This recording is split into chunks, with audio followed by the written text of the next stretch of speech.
Hello everyone, welcome to healthy living without medicine. এই পর্বে আমরা আলোচনা করব মূল্যবোধের একটা বিষয় নিয়ে। মূল্যবোধ ছাড়া তো হেলদি লিভিং সম্ভব নয়, তাই না?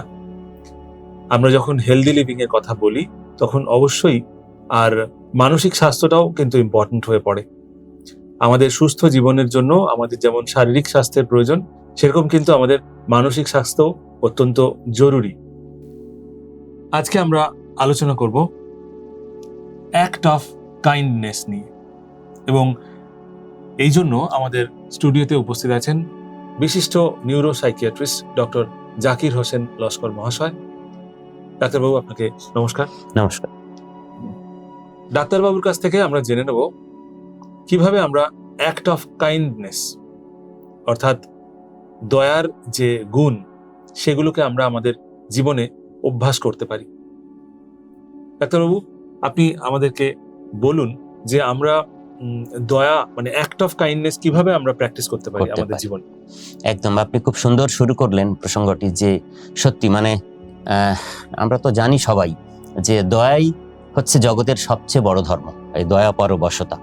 তো আমরা বলা হয় যে দয়া এমন একটা ভাষা যা বোবা কালারাও বলতে পারে, শুনতে পারে এবং বুঝতে পারে, বোবা কালারাও। তো যখন কেউ সাহায্যের জন্য কারোর উপর নির্ভর করে তখন কি হয় না, তখন আমাদের উচিত কিন্তু তাকে সাহায্য করা।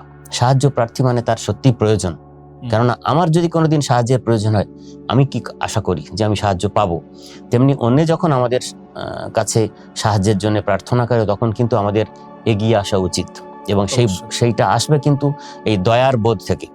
তো ধরুন কেউ যদি কাউকে গোলাপ উপহার দেয় তো কি হবে, তার হাতে না মানে গোলাপের সুমিষ্ট গন্ধ লেগে থাকবে,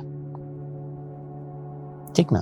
তো তেমনি বলা হয় যে কেউ যদি অন্যকে দয়া দেখান, দয়া প্রদর্শন করেন, দয়ালু আচরণ কারোর সঙ্গে করেন, তাহলে ঈশ্বরও তার প্রতি দয়া পরবশন। এটা কিন্তু সত্যি খাঁটি কথা। তো এই যে দয়া এবং তার কারণে যে নিঃস্বার্থ এই যে ভালোবাসা, তাছাড়া তো এটা হয় না। তো এটা না কখনো ব্যর্থ হয় না কারোর জীবনে। এটা যারা আমরা প্র্যাকটিস করা উচিত সবার জীবনে, ছোট বড়, নারী পুরুষ নির্বিশেষে, ধনী দরিদ্র নির্বিশেষে। এবং আমার মনে হয় নিঃস্বার্থ ভালোবাসা এবং দয়া কখনো ব্যর্থ হয় না। এবং এইভাবে ভাবলে খুব ভালো যে প্রত্যেকটা যে দয়ালু কর্ম যেগুলো আমরা করি আমাদের কিন্তু আমাদের আত্মাকে পবিত্র করে এবং ঈশ্বরের সান্নিধ্যে নিয়ে যায় আমাদের। তো আপনি প্রশ্ন করলেন যে আমরা কি করে অন্যের প্রতি দয়া প্রদর্শন করব। আমি যদি এরকম ভাবে বলি, ব্যাপারগুলো খুব সোজা, আমরা এগুলো জানি না তা নয়, কিন্তু আলোচনা কেন করি না? সমাজের চারপাশে আমরা এত সামাজিক অবক্ষয় দেখি, এত নৈতিকতার অধঃপতন দেখি, সেগুলো দেখতে দেখতে আমাদের ভেতরটা, আমাদের অন্তরাত্মা গুমরে গুমরে কেঁদে ওঠে, এবং তখন মনে হয় যে এই নিয়ে কাজ করা দরকার। এই নিয়ে সমাজের মানুষজনের সবাইকে সঙ্গে নিয়ে, মানে আমরা সমাজের সবাই যদি ভালো থাকি শারীরিকভাবে, মানসিকভাবে এবং এবং এবং ইমোশনাল ভাবে, সব রকম ভাবে সবাই ভালো থাকলে তবেই কিন্তু সমাজ সুন্দর হবে, সর্বাঙ্গ সুন্দরভাবে বাঁচবো আমরা। তো যেমন ধরুন যদি আমরা এরকম ভাবে ভাবি, ধরুন এরকম কিরকম না, ধরুন আপনি একটা ভিড় বাসে বসে আছেন, আপনি দেখছেন যে অনেকেই দাঁড়িয়ে আছে, তো আপনি স্বেচ্ছায় আপনার সিটটা ছেড়ে দিন। কাকে ছাড়বেন? যদি দেখেন আপনার সামনে কোনো বয়স্ক মানুষ দাঁড়িয়ে আছেন, তাহলে আপনি তাকে ছেড়ে দিন। বা ধরুন কোনো গর্ভবতী নারী আপনি বুঝতে পারছেন, তাই না, তাকে সিটটা ছেড়ে দিন। বা কোনো সন্তান কোলে কোনো মহিলা দাঁড়িয়ে আছেন আপনার সামনে বা আশেপাশে, তাহলে তাকে দেখে আপনি আপনার সিটটা ছেড়ে দিন বসার জন্য। কিন্তু ছোট ছোট অ্যাক্ট অফ কাইন্ডনেস, এটা আমরা করেও থাকি, অনেকে করে, নিশ্চয়ই অনেকে করেন। তো সেটা এই যে আসলে এগুলো এটা বলা নয় কাউকে, এটা মানে নিজেকে স্মরণ করানো যে এরকম সুযোগ পেলে আমি যেন সেটা সদ্ব্যবহার করি, আমি এই দয়াটা দেখাই। তো অনেক সময় হয় যে ধরুন আশেপাশে তেমন যদি এরকম কাউকে না পেলেন, তাহলে অন্য যে কাউকে আপনি সিটটা ছেড়ে দিন। আপনি যদি সুস্থ সবল থাকেন তাহলে আপনি কেন, দাঁড়িয়ে তো সবাই আছে, কিন্তু কে খানিকটা অসুস্থ আপনি তো জানেন না, তাহলে আপনি যদি সিটটা ছেড়ে দেন তাহলে কেউ না কেউ এসে কিন্তু সেখানে বসবে, তাই না? সেটাও কিন্তু একটা দয়া দেখানো হলো। তো আপনার এই যে দয়ালু ব্যবহার, এটা কিন্তু সবাই যারা দেখলো ওখানে উপস্থিত মনে মনে সবাই কিন্তু প্রশংসাই করবে। ঠিক না? তো এগুলো আমাদের করতে হবে আমাদের জীবনে চলার পথে। আমরা তো ইন্টারডিপেন্ডেন্ট, আমরা পরস্পর নির্ভরশীল সামাজিক জীব। ফলে এই কাজটা আমাদের করতে হবে। মূল্যবোধের এই চর্চাগুলো আমাদের সবাইকেই একযোগে এগিয়ে নিয়ে যেতে হবে, তবে সমাজ সুন্দর হবে, সর্বাঙ্গ সুন্দর হবে। আবার ধরুন এরকম হতে পারে, ধরুন আপনি শহরের রাস্তায় হাঁটছেন, আপনি হঠাৎ দেখছেন যে লাঠি হাতে একজন অন্ধ মানুষ রাস্তা পেরোচ্ছেন, চেষ্টা করছেন, কিন্তু গাড়ির যাতায়াতে তিনি পারছেন না। আমরা অনেকেই ভাবছি যে কেউ না, এত মানুষ আছে, কেউ না কেউ সাহায্য করে। দেখা যাচ্ছে কেউ সাহায্য করছে না, তিনি দাঁড়িয়ে আছেন অনেকক্ষণ ধরে। হয় না, আমরা এমন দেখি অনেক সময়। তো একদম যার বিবেকবোধ সমুন্নত জাগ্রত থাকবে, বা এই দয়া পরবশতা যার অন্তরে থাকবে, সে মানুষটা কিন্তু ছুটে যাবে। তো আমরা যেন সবাই সেটা করি, যে মানুষটার সাহায্য করে তাকে রাস্তাটা পার করে। ছোট্ট কাজ, 2 মিনিট লাগবে, কিন্তু সেটা যেন আমরা করি। মানে এত মানুষ আছে, কেউ না কেউ করবেন, এটা না ভেবে আমি ভেবে নিই যে মানে সবার আগে গিয়ে আমি এটা করি। এটাই যদি প্রত্যেকে আমরা ভাবি, তাহলে মানুষটার কিন্তু আর 2 মিনিট দাঁড়াতেও হবে না, তিনি সেই সাহায্যটা পাবেন। আমারও যদি কোনোদিন প্রয়োজন হয় সাহায্যের, তখন আমিও পাবো। কেননা আপনি যা ভালো জিনিস সমাজে ফেরত দেবেন, আপনি ততটাই ফেরত পাবেন, হয়তো অনেক বেশি পাবেন। ঈশ্বর অনেক বহু গুণে তা ফেরত দেন আমাদের, এরকম হয়। বা ধরুন কিভাবে আমরা দয়া দেখাতে পারি। অনেক সময় তো সমাজে দেখি, পাড়াতে যে মানে অনেক কন্যা দায়গ্রস্ত পিতা মাতাদের দেখি, মানে মেয়ের বিয়ে দিতে পারছেন না, হয় না অনেক সময়।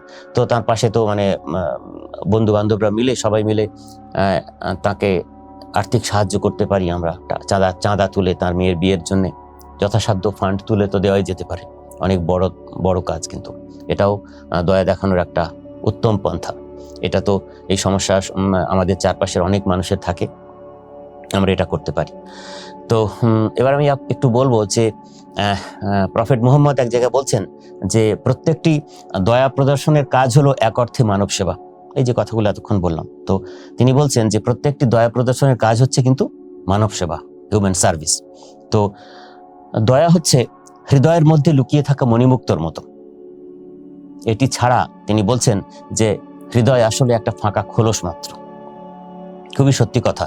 তো মানে আপনার কণ্ঠস্বরকে যিনি দয়ায় পূর্ণ করে রাখেন, শ্রবণ যন্ত্রকে যিনি দয়ার রসে আর্দ্র করে রাখেন, হাত দুটিকে যিনি মানব সেবার কাজে নিয়োজিত করে রাখেন, আর বলবো যে হৃদয়কে যিনি ভালোবাসায় পরিপূর্ণ করে রাখেন, যারা আমরা রাখতে পারি, তারাই কিন্তু প্রকৃত বড় মানুষ। সমস্ত ধর্মের মহাপুরুষরা বলছেন। এবং মার্ক টোয়েন এক জায়গায় বলছেন যে দয়া হচ্ছে এমন একটা ভাষা যা কালারাও শুনতে পায়, অন্ধরাও দেখতে পায়। দারুণ কথা বলছেন যে দয়া হচ্ছে এমন একটা ভাষা যা কালারাও শুনতে পায়, অন্ধেরাও দেখতে পায়। এবার ধরুন এরকম হতে পারে যে আমাদের দেশে অসংখ্য এমন মানুষ আছে যাদের কিন্তু এখন শীতকাল, তো পর্যাপ্ত শীত বস্ত্র নেই, অনেকেরই আছে, তাই না? কম্বল নেই, সোয়েটার নেই, মাফলার নেই, অনেক কিছু নেই। তো মানে আমাদের প্রত্যেকেরই অনেক অব্যবহৃত শীত বস্ত্র বাড়িতে থাকে, আমরা আলমারিতে ভরে রেখে দিই। তো সেগুলো আপনি যথাযোগ্য সংস্থার মাধ্যমে যারা নিডি তাদের হাতে তুলে দিন না। এটাও কিন্তু অ্যাক্ট অফ কাইন্ডনেস, তাই নাকি? এটা মানে আমরা অনেক মানুষকে শীতে ঠক ঠক করে কাঁপতে দেখি, তাই না? তো আমাদের মন এখানে বিগলিত যদি হয়, তখন আমরা এই দয়াটা দেখাতে পারি। এটাও দয়া দেখানোর খুব ভালো পন্থা। এবং দেখবেন আমরা অনেক সময় রাস্তায় দেখি, ফুটপাতে রাস্তায় ক্ষুধার্ত কোনো অনেক ভবঘুরে মানুষকে দেখি, অনেকে হাত জোর করে এসে খাবার ভিক্ষা করেন। তো আমরা একটু দয়া তাদের দেখাতেই পারি, মানে হোটেল থেকে 1 প্লেট খাবার কিনে তার হাতে তুলে দিতে পারি, তাই না? এগুলো ছোট ছোট। এবং কি হয় জানেন তো, যদি আমরা বড়রা এটা করি, তাহলে আমাদের, যখন আমি এই কাজটা করছি, আমার সঙ্গে যদি আমার ছেলে বা আমার মেয়ে থাকে, তারাও কিন্তু সেটা শিখবে। সেও দেখবেন যে তার স্কুলে থেকে বেরিয়ে কোথাও একটু কাউকে সাহায্য করার জন্য সে তার 5 টাকা থেকে 10 টাকা থেকে 5 টাকা বাঁচে, সে সেটা কিন্তু অন্যকে, সে শিখবে যে হ্যাঁ, নিজের সঞ্চয় থেকে, অর্থ থেকে অন্যকেও কিছু দিতে হয়, তাই না? মানে বললে বাচ্চা ছোটরা শেখে না, দেখে শেখে, শুনে শেখে না। তো এরকম হতে পারে। এছাড়া ধরুন একটা কথা মানবেন যে সবসময় কিন্তু টাকা পয়সা দান করাটা বড় কথা নয়, মানে সহানুভূতি দেখানো এবং ভদ্র ব্যবহার করা, এটাও কিন্তু খুব বড় দয়া দেখানো, তাই না? মানে আমি তো বলবো এটা দয়া দেখানোর প্রকৃষ্ট পন্থা। কেননা ভালো আচরণ, এর জন্য তো পয়সা খরচ হয় না, এটা তো আমরা করতেই পারি, বা এটা আমাদের করতেই হবে। আমরা সবাইয়ের থেকে সবাই থেকে ভালো ব্যবহার আশা করি। তাহলে আশা যখন করি, তাহলে আমি কেন সবাইয়ের জন্য ভালো ব্যবহার করব না? এটা খুব ইম্পর্টেন্ট। এমনি একটা কথায় বলা হয় যে মানুষ জ্ঞানের পরিচয় দেয় কিসে? কথায় পরিচয় দেয়, তার কথায়। এবং তার যোগ্যতার পরিচয় দেয় কিসে? তার কর্মে পরিচয় দেয়। এবং কিন্তু তার মনুষ্যত্বের পরিচয় আমরা কিসে পাবো? তার এই দয়ালু ব্যবহারে। শুধুমাত্র এই দয়ালু ব্যবহারে কিন্তু তার যোগ্যতা মানে মনুষ্যত্বের পরিচয় পাবো আমরা। তাহলে এই নিজের জীবনে মনুষ্যত্বের উদ্বোধন কিভাবে ঘটবে এই ছোট ছোট কাজগুলো আমরা যদি করতে পারি, তারপরে দেখবেন আরো অনেক বড় বড় দয়ামূলক কাজ করতে ইচ্ছে করবে। একা করতে না পারলে তখন সংগঠিতভাবে করার আগ্রহ হবে। অনেক মানুষ দেখবেন এনজিও, ট্রাস্ট ফর্ম করে কাজকর্ম করেন, তাহলে আপনিও তাতে যুক্ত হতে পারবেন। আরো বড় করে সমাজের জন্য কন্ট্রিবিউট করতেও আপনার ইচ্ছে হবে এই দয়ার মাধ্যমে। এটা হচ্ছে starting point of all human service. এমনি একটা কথা দেখবেন যে যদি ধরুন আপনি যদি মানে সুন্দর চোখ পেতে চান, তাহলে কি করতে হবে? না অন্যের যা কিছু ভালো শুধু সেদিকেই তাকান। আপনি যদি সুন্দর ঠোঁট পেতে চান, তাহলে কি করতে হবে? না মুখে সবসময় দয়ার কথা প্রচার করুন। আমরা যদি মানে প্রত্যেকে রোজ অন্তত একটা করে দয়ালু কাজ করি, আমরা করতেই পারি ছোট্ট ছোট করে, তাহলে আমার মনে হয় যে আমাদের সমাজ সভ্যতা আমরা কিন্তু আরো অনেক বেশি মানবতার পথে অগ্রসর হতে পারবো। এবং এই দয়া, করুণা এগুলো কিন্তু সত্যি জানেন, মানে সবাই জানি আমরা, এগুলো কোনো মানে এটি কোনো বিলাসিতার জিনিস নয়। মানে এটা ছাড়া কিন্তু আমি বলবো যে মানে মানবতার মৃত্যু অবশ্যম্ভাবী, তাই না? তো এই কথাগুলো আমি পড়ছিলাম দলাই লামার লেখায়। তো একদম খাঁটি কথা যে মানে দয়া ছাড়া মানবতার মৃত্যু অবশ্যম্ভাবী। আমরা যখন মানুষ, তাহলে আমাদের মধ্যে যেন দয়া পরবশতার বোধ থাকে সবসময়। তো আবার ধরুন এই যে কিভাবে দেখাতে পারি, ধরুন আপনার কোনো প্রতিবেশী, তিনি খুব দরিদ্র, কিন্তু তার একটি সন্তান আছে, সে পড়াশোনায় খুবই মেধাবী। তো তার অর্থাভাবে পড়াশোনার বন্ধ হয়ে যাওয়ার পরিস্থিতি তৈরি হয় না? আমরা চারপাশে এরকম অনেক কিছু দেখি। তো সেই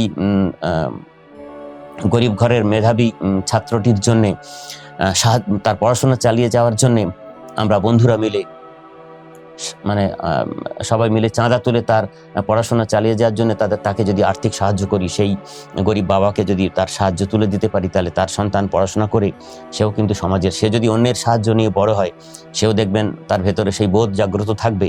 সে জীবনে প্রতিষ্ঠিত হয়ে, সে যদি ডাক্তার, ইঞ্জিনিয়ার বা অন্য কোনো ভালো ফিল্ডে প্রতিষ্ঠিত হয়, সেও কিন্তু তার কাজ সমাজসেবার মধ্যেও রাখবে সব সময় সবকিছু। এবং আমি বলবো যে দয়া প্রদর্শনের সর্বশ্রেষ্ঠ পন্থা হচ্ছে, মানে আমি এগুলো তো শোনা যায় যে আপনি যদি কারোর জীবনে পেন্সিল হয়ে সুখ লিখতে অন্তত না পারেন, কিন্তু চেষ্টা করবেন সবসময় সুন্দর রাবার হয়ে তাদের দুঃখ কষ্টগুলো মুছে দিতে। এই যে ছোট ছোট কাজগুলোর কথা বললাম, আরো অনেক আছে। আলোচনার পরিসর ছোট বলে আমি এটুকুই বললাম। তো সবশেষে বলবো যে মানে প্রতিদিন মন্দিরে, মসজিদে, গির্জায় গেলেই কিন্তু মানুষ ধার্মিক হয়ে যায় না, বরং সারা জীবন ধরে যিনি সৎকর্ম করে যান, তিনি যেখানেই যান সেখানেই কিন্তু তীর্থস্থান তৈরি হয়ে যায়। তো সেই মানুষ হতে হবে আমাদের সবাইকে। আমাদের মধ্যে দয়ার ভাবের যদি উদ্বোধন সবসময় থাকে, তবেই কিন্তু এই সমাজটা সর্বাঙ্গ সুন্দর হয়ে গড়ে উঠবে। এটুকু বলেই আমি শেষ করি। দর্শক বন্ধুরা, আপনারা শুনলেন, আলোচনা করলেন বিশিষ্ট নিউরোসাইকিয়াট্রিস্ট ডক্টর জাকির হোসেন লস্কর মহাশয়। দয়া একটি মহৎ গুণ। আসুন আমরা সকলে মিলে এই মহৎ গুণের চর্চা করি আর পৃথিবীটাকে আরো সুন্দর করে গড়ে তুলি। আজকের আলোচনা এখানেই শেষ করলাম। সবাই খুব ভালো থাকবেন। নমস্কার।